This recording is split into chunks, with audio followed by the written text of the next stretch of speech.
नमस्कार मेरे प्यारे विद्यार्थियों। लास्ट क्लास में अपन कृषि, पशुधन और डेयरी विकास के बारे में पढ़ रहे थे। तो इसमें से अपना जो कृषि वाला टॉपिक है ये कंप्लीट हो गया था। जो पशुधन और डेयरी विकास है इसके अंदर कुछ चीज़ें हमारी जो है वो रह गई। तो आज की क्लास में हम देख लेते हैं। सबसे पहले हम देखते हैं राजस्थान में पाए जाने वाले पशुओं की स्थिति। कितने पशु राजस्थान में पाए जाते हैं, सबसे ज़्यादा कौन सा पशु है, पशुओं का घनत्व क्या है राजस्थान के अंदर, सबसे ज़्यादा कौन से ज़िले में पाए जाते हैं, सबसे कम कौन से ज़िले में, पशुओं की नस्लें कौन कौन सी हैं। तो आज की क्लास में हम इन सब चीज़ों के बारे में देखने वाले हैं तथा कृषि, पशुधन और डेयरी विकास से संबंधित जो प्रश्न एग्जाम में पूछे हुए हैं उनके बारे में भी डिस्कस करेंगे। उससे आपको आइडिया लग जाएगा कि किस प्रकार के प्रश्न बनते हैं। ठीक है स्टूडेंट, तो स्टार्ट करते हैं। सबसे पहले देखते हैं राजस्थान में पाए जाने वाले सर्वाधिक पशु। राजस्थान के अंदर कौन से पशु सबसे ज्यादा पाए जाते हैं? तो सबसे ज्यादा राजस्थान के अंदर है बकरी। राजस्थान में जितने भी पशु पाए जाते हैं उनमें से 36.70% जो है, जैसे कि राजस्थान में 100% पशु हैं, उनमें से जो 36.70% है, सभी पशुओं का 36.70% जो है ये केवल बकरी पाई जाती है राजस्थान के अंदर। तो राजस्थान में बकरी सबसे ज्यादा पहले नंबर पे है। तो अगर आपसे पूछा जाए कि राजस्थान में सर्वाधिक पाया जाने वाला पशु कौन सा है, तो वो है बकरी। दूसरे नंबर पे पाई जाती है गाय। तो राजस्थान में दूसरे नंबर पे गाय। तो राजस्थान के अंदर गायें कितनी हैं? तो जितने भी पशु हैं राजस्थान में उनका 24.50% जो है ये राजस्थान के अंदर गाय पाई जाती है। ठीक है स्टूडेंट। तीसरे नंबर पे आता है भैंस। तो जितने भी पशु हैं उनका 24.11% जो है वो है भैंसों की संख्या। तो जो गाय और भैंसों की संख्या है वो लगभग बराबर है। इनमें से ज्यादा पूछा जाए तो ये है गाय की संख्या। तो राजस्थान में सबसे ज्यादा बकरी, दूसरे नंबर पे गाय, तीसरे नंबर पे पाई जाती है भैंसे और चौथे नंबर पे पाई जाती है भेड़ राजस्थान के अंदर। तो भेड़ कितनी है? जो भी राजस्थान के अंदर कुल पशु हैं उनका 13.92% जो है ये राजस्थान के अंदर भेड़ें पाई जाती है। काफी महत्वपूर्ण डेटा है, आपको ध्यान रखना है।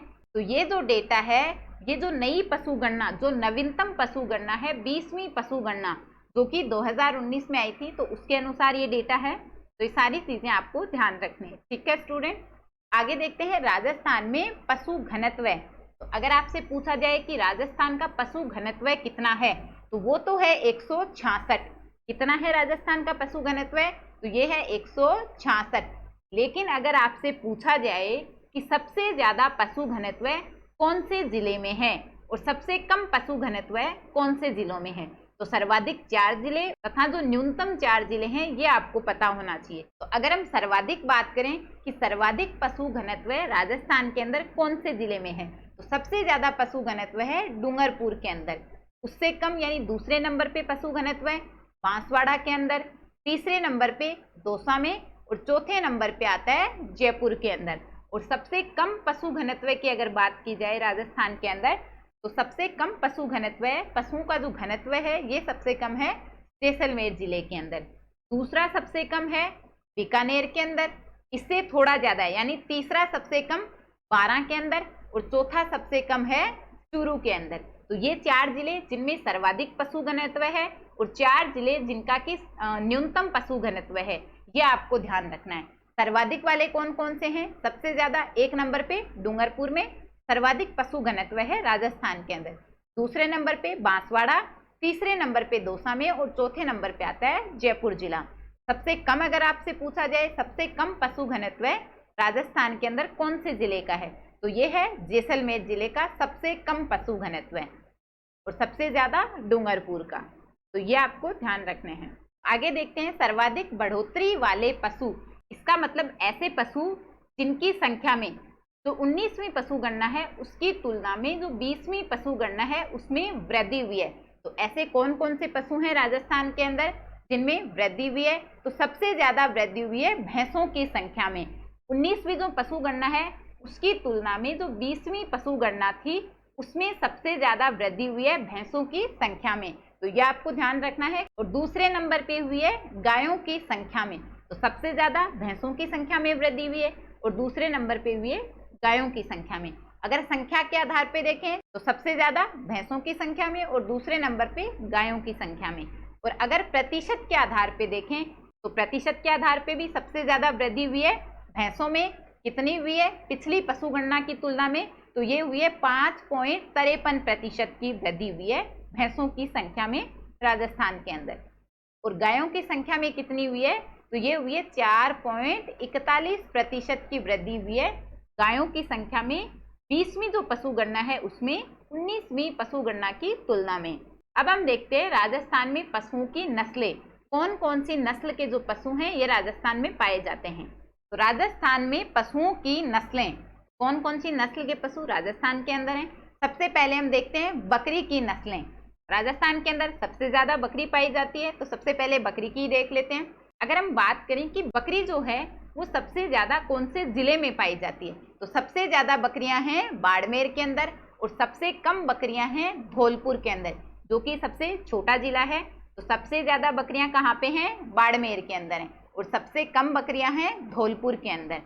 अगर बकरी की नस्लों की बात करें कौन कौन सी नस्लें हैं, तो एक है मारवाड़ी एवं लोही नस्ल की बकरियां, जमनापरी काफी महत्वपूर्ण है, जमनापरी कई बार पूछा जाता है, बारबरी ये भी काफी महत्वपूर्ण है, जखराना या अलवरी, शेखावाटी, परबसरी, सिरोही। तो ये प्रमुख बकरी की नस्लें हैं कुछ जो कि आपको ध्यान रखनी है।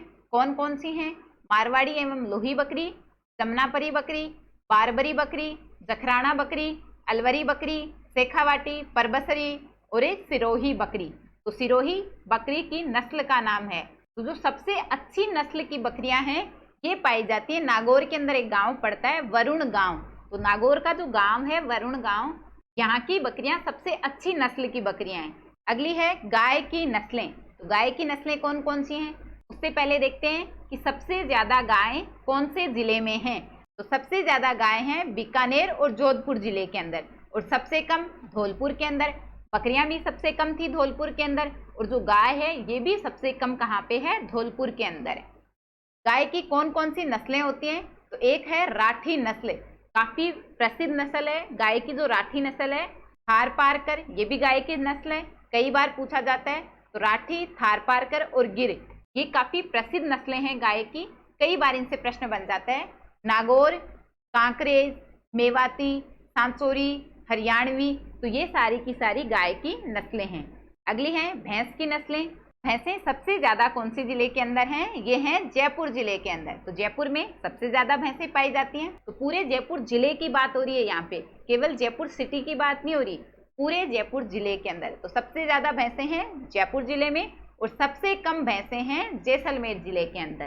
भैंसों की प्रमुख नस्लों की अगर बात करें तो जाफराबादी काफी प्रसिद्ध नस्ल है, भदावरी, मुर्रा भैंस, मेहसाणा भैंस और सूरती भैंस।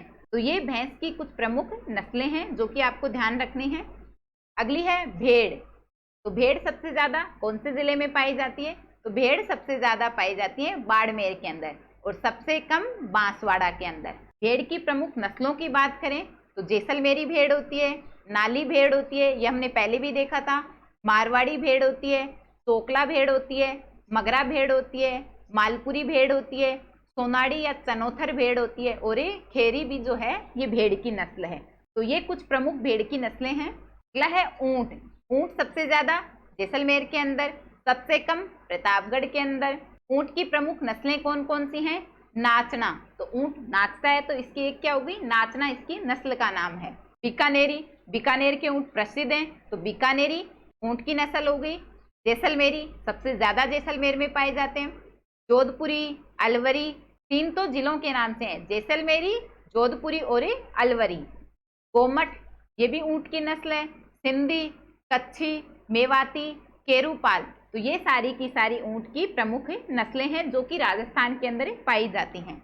अगला पशु है घोड़ा। तो घोड़े जो हैं ये सबसे ज्यादा पाए जाते हैं बीकानेर के अंदर। प्रमुख नस्लें कौन कौन सी हैं घोड़े की?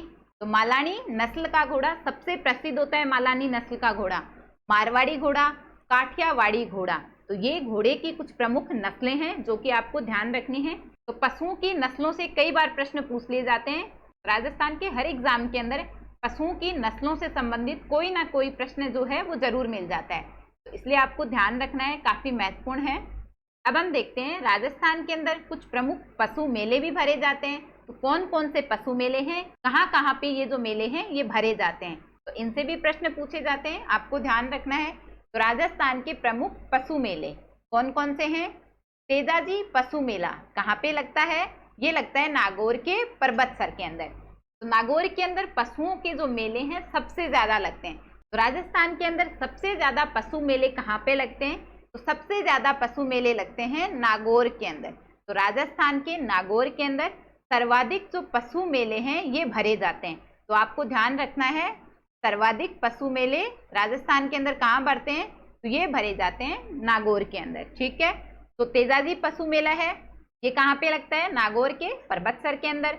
रामदेव पशु मेला, ये भी नागौर के मानासर के अंदर। मल्लीनाथ पशु मेला, ये लगता है बाड़मेर के तिलवाड़ा के अंदर। चंद्रभागा पशु मेला, ये लगता है झालावाड़ के झालरा पाटन में। गोगामेड़ी पशु मेला, ये लगता है हनुमानगढ़ के अंदर। कार्तिक पशु मेला, ये लगता है अजमेर के पुष्कर में, पुष्कर झील जो है यहाँ पे लगता है। शिवरात्रि पशु मेला, ये लगता है करौली के अंदर। तो राजस्थान के अंदर लगने वाले पशुओं के कुछ प्रमुख मेले हैं जिनके बारे में हमने देख लिया। ऐसे छोटे मोटे बहुत से पशु मेले लगते हैं, तो जो भी प्रमुख पशु मेले थे उनके बारे में हमने देख लिया, जिनसे कि ज्यादातर प्रश्न जो है वो बनते रहते हैं, ठीक है स्टूडेंट। तो ये हमने राजस्थान में कृषि, पशुधन और डेयरी विकास से संबंधित जो भी महत्वपूर्ण बातें थी उनके बारे में देख लिया। अब हम इनसे संबंधित जो प्रश्न एग्जाम में पूछे हुए हैं थोड़ा उनके बारे में चर्चा कर लेते हैं। तो किस प्रकार के प्रश्न बनते हैं वो देख लेते हैं। पहला प्रश्न है, केंद्रीय शुष्क बागवानी संस्थान कहाँ पे स्थित है? तो ये जो प्रश्न है काफी कॉमन प्रश्न है, कई बार एग्जाम में पूछा हुआ प्रश्न है। पहला ऑप्शन है जोधपुर, दूसरा ऑप्शन है बीकानेर, तीसरा है बाड़मेर और चौथा है गंगानगर। तो केंद्रीय यानी पूरे सेंट्रल लेवल पे बना हुआ है। शुष्क बागवानी संस्थान कहाँ पे है? ये है बीकानेर के अंदर। तो जो ऑप्शन दूसरा है ये हमारा सही आंसर हो जाएगा। केंद्रीय शुष्क बागवानी संस्थान कहाँ पे है? ये है बीकानेर के अंदर। तो यह आपको ध्यान रखना है, काफी महत्वपूर्ण प्रश्न है। अगला प्रश्न देखते हैं, राजस्थान में वालरा कृषि का एक प्रकार है। तो याद करो हमने क्लास में देखा था वालरा कृषि। कौन सी कृषि को वालरा कृषि बोला जाता है? तो जो झूमिंग कृषि थी उसे कहा जाता है आदिवासी क्षेत्रों के अंदर वालरा कृषि। तो झूमिंग कृषि जो है ये जो आदिवासी क्षेत्र के लोग हैं इनके द्वारा की जाती है। इसमें क्या करते हैं? वनों को काटकर या फिर वनों को जलाकर उनको समतल बना के वहां पे कृषि करते हैं 1-2 साल के लिए। उसके बाद फिर दूसरी जगह पे किसी दूसरी जगह पे वनों को काट के या जला के उनको समतल बना के वहां पे कृषि करते हैं। यानी इन लोगों की जो कृषि है वो स्थायी नहीं होती। 2-3 साल एक जगह कृषि करते हैं, फिर दूसरी जगह चले जाते हैं, वहां पे वनों को जला देते हैं, वहां पे कृषि करते हैं। तो इस प्रकार से ये जो लोग हैं ये घूम घूम के कृषि करते हैं। यानी इनकी जो कृषि होती है ये होती है स्थानांतरित कृषि। एक जगह पे भी फिर दूसरी जगह स्थानांतरित हो गए, तो इस कृषि को स्थानांतरित कृषि भी बोला जाता है, झूमिंग कृषि भी बोला जाता है, तथा आदिवासी क्षेत्र में इसको जो आदिवासी क्षेत्र के लोग हैं वो इसको वालरा कृषि भी बोलते हैं। तो वालरा कृषि किसका प्रकार है? स्थानांतरित कृषि, बिल्कुल सही आंसर है। यानी जगह जगह पे स्थानांतरित होके की जाने वाली कृषि। तो जो ऑप्शन ए है ये हमारा सही उत्तर हो जाएगा। तो आपको समझ में आ गया होगा वालरा कृषि क्या है। अगला प्रश्न देखते हैं। अगला प्रश्न है, निम्न में से कौन सा राज्य बाजरा के उत्पादन में प्रथम स्थान पे है? जब हम फसलों के बारे में देख रहे थे तब हमने देखा था बाजरा उत्पादन में राजस्थान की कौन सी स्थिति थी। तो राजस्थान जो है ये बाजरा उत्पादन में प्रथम स्थिति पे है। यानी कि पूरे भारत में सबसे ज्यादा बाजरे का उत्पादन कहाँ पे होता है? ये होता है राजस्थान के अंदर। तो ये आपको ध्यान रखना है, राजस्थान में सबसे ज्यादा बाजरे का उत्पादन होता है। तो हमसे पूछ रहा है कौन सा राज्य बाजरा उत्पादन में प्रथम स्थान पे है? तो प्रथम स्थान पे है हमारा राजस्थान। तो जो ऑप्शन डी है ये सही उत्तर हो जाएगा। ठीक है स्टूडेंट। अगला प्रश्न है, राजस्थान के किस स्थान पे सीताफल उत्कृष्टता केंद्र है? तो हमसे सीताफल उत्कृष्टता केंद्र पूछ रहा है।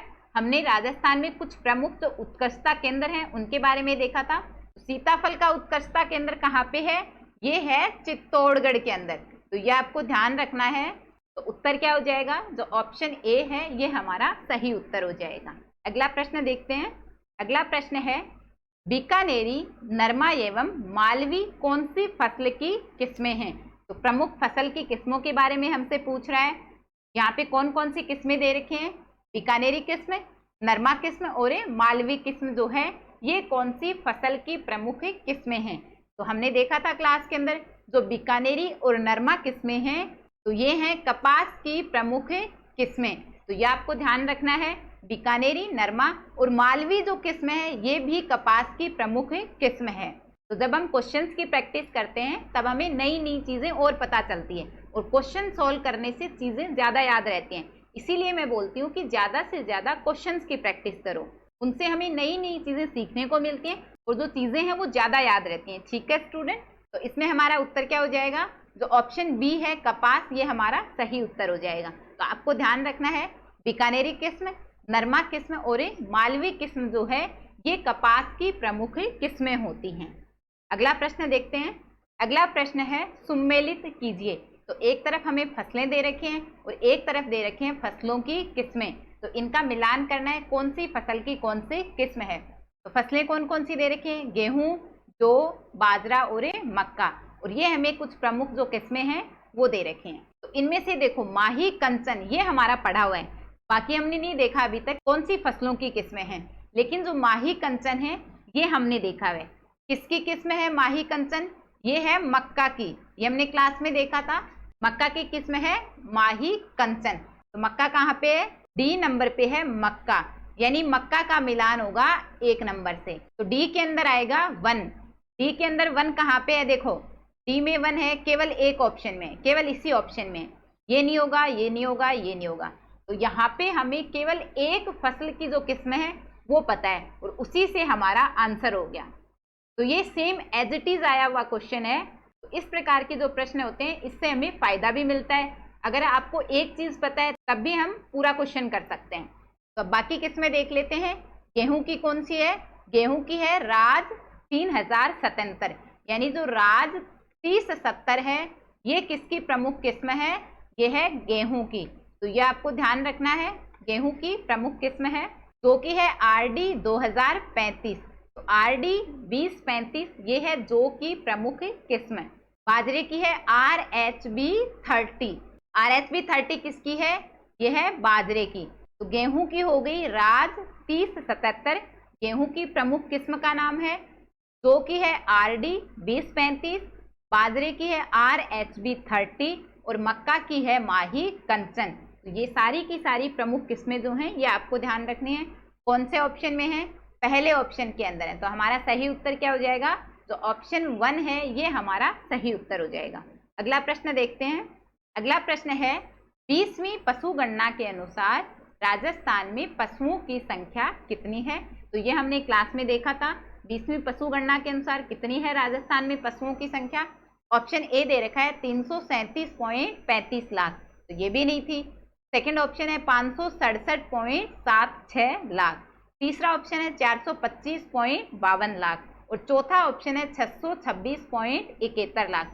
अगर आप ऑप्शंस को ध्यान से देखो तो देखो ये है 300 में, ये 500 में, ये 400 में और ये 600 में। तो यहाँ पे लगभग 100 का डिफरेंस है। तो यहाँ पे लगभग 100 का जो अंतर है वो है, यानी कि एकदम पास पास के ऑप्शन है वो नहीं है। तो इस प्रकार के जो डेटा होते हैं इनको आपको लगभग ध्यान रखना है। आप इनको राउंड फिगर में याद कर सकते हो, एकदम एग्जैक्ट पॉइंट में याद रखना जरूरी नहीं होता, क्योंकि कभी भी एकदम आसपास की जो संख्याएं हैं वो आपको ऑप्शन में नहीं मिलेंगी, इसी प्रकार से मिलेंगी। तो आप इनको राउंड फिगर में याद रख सकते हैं। तो लगभग 567.76 लाख जो हैं ये हैं राजस्थान के अंदर पशुओं की संख्या 20वीं पशु गणना के अनुसार।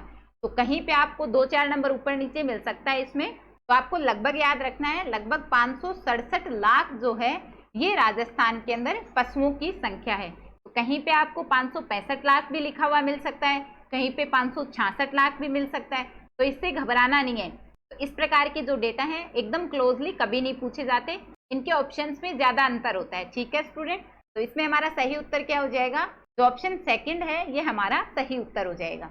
अगला प्रश्न देखते हैं। मल्लीनाथ पशु मेला आयोजित होता है, तो कहाँ पे आयोजित होता है मल्लीनाथ पशु मेला? आज की क्लास में ही हमने देखा है राजस्थान के प्रमुख पशु मेलों के बारे में। ये आयोजित होता है बाड़मेर के तिलवाड़ा के अंदर। तो आपको ध्यान रखना है, बाड़मेर के तिलवाड़ा के अंदर जो मल्लीनाथ पशु मेला है इसका आयोजन किया जाता है। तो कौन से ऑप्शन के अंदर है? चौथे ऑप्शन में हमें दे रखा है तिलवाड़ा। तिलवाड़ा कहाँ पे पड़ता है? बाड़मेर के अंदर पड़ता है। तो तिलवाड़ा के अंदर मल्लीनाथ पशु मेले का आयोजन होता है। ठीक है स्टूडेंट, अगला प्रश्न देखते हैं। अगला प्रश्न है सोनाड़ी, मगरा और पुगल। ये यहाँ पे सोनाड़ी लिखा हुआ है, क्या है? सोनाड़ी। तो कौन कौन सी नस्लें दे रखे हैं? सोनाड़ी, मगरा और पुगल। तो ये हमसे पूछा है कि सोनाड़ी, मगरा और पुगल जो हैं ये कौन से पशु की प्रमुख नस्लें हैं। तो पशुओं की नस्लों के बारे में हमने आज की क्लास में देखा है। तो याद करो ये कौन से पशु की नस्लें हैं? तो ये हैं भेड़ की नस्लें। किसकी नस्लें हैं? ये हैं भेड़ की प्रमुख नस्लें। तो ये आपको ध्यान रखना है कौन से ऑप्शन में है। तो ऑप्शन सेकंड है ये हमारा सही उत्तर हो जाएगा। भेड़ की प्रमुख नस्लें सोनाड़ी, मगरा और पुगल। अगला प्रश्न देखते हैं। अगला प्रश्न है ऑपरेशन फ्लड के सूत्रधार हैं, यानी कि ऑपरेशन फ्लड किससे संबंधित है, यह हमसे पूछा है। तो अगर हम भारत की बात करें, हमने क्लास के अंदर देखा था ऑपरेशन फ्लड किसके लिए चलाया गया था। तो ये चलाया गया था श्वेत क्रांति, यानी कि दुग्ध उत्पादन से संबंधित है। तो ऑपरेशन फ्लड है किससे संबंधित है? ये है दुग्ध उत्पादन से संबंधित। तो दुग्ध उत्पादन से संबंधित है ऑपरेशन फ्लड। तो दुग्ध उत्पादन जो है ये श्वेत क्रांति के अंदर आता है। तो श्वेत क्रांति से संबंधित हो गया ऑपरेशन फ्लड। तो ये हमने देखा था भारत के अंदर श्वेत क्रांति के जनक किसे कहा जाता है? किसे कहा जाता है याद करो। तो डॉक्टर वर्गीस कुरियन हैं, इनको भारत के अंदर श्वेत क्रांति का जनक कहा जाता है। तो ऑपरेशन फ्लड की वजह से भारत जो है वो दुग्ध उत्पादन में इतनी ज़्यादा वृद्धि कर पाया है। ठीक है स्टूडेंट, तो काफ़ी महत्वपूर्ण ऑपरेशन है, आपको ध्यान रखना है। किनसे संबंधित है? तो जो डॉक्टर वर्गीस कुरियन है इनसे संबंधित है ऑपरेशन फ्लड, जो कि दुग्ध उत्पादन से संबंधित है, श्वेत क्रांति से संबंधित है। और इसी ऑपरेशन के बाद से भारत के अंदर दुग्ध उत्पादन की जो स्थिति है उसमें काफ़ी अच्छा खासा सुधार हुआ है, काफ़ी अच्छी बढ़ोतरी हुई है। तो ये आपको ध्यान रखना है। तो ये हमने आज की क्लास में कृषि, पशुधन और डेयरी विकास से संबंधित जो भी महत्वपूर्ण प्रश्न थे, जो भी एग्जाम में पूछे हुए प्रश्न थे, उनके बारे में चर्चा कर ली। आज की क्लास में हम इतना ही करते हैं, बाकी का हम नेक्स्ट क्लास में कंटिन्यू करेंगे। नेक्स्ट क्लास में एक नया टॉपिक स्टार्ट करेंगे। ठीक है स्टूडेंट, ये टेलीग्राम चैनल का लिंक है, तो सिया मैम के नाम से आप टेलीग्राम चैनल सर्च कर सकते हैं, आपको सिया मैम के नाम से टेलीग्राम चैनल जो है वो मिल जाएगा। तो ज्वाइन कर लेना, वहाँ पे आप सारी PDF देख सकते हो। ठीक है स्टूडेंट, तो मिलते हैं नेक्स्ट क्लास में। Thank you student.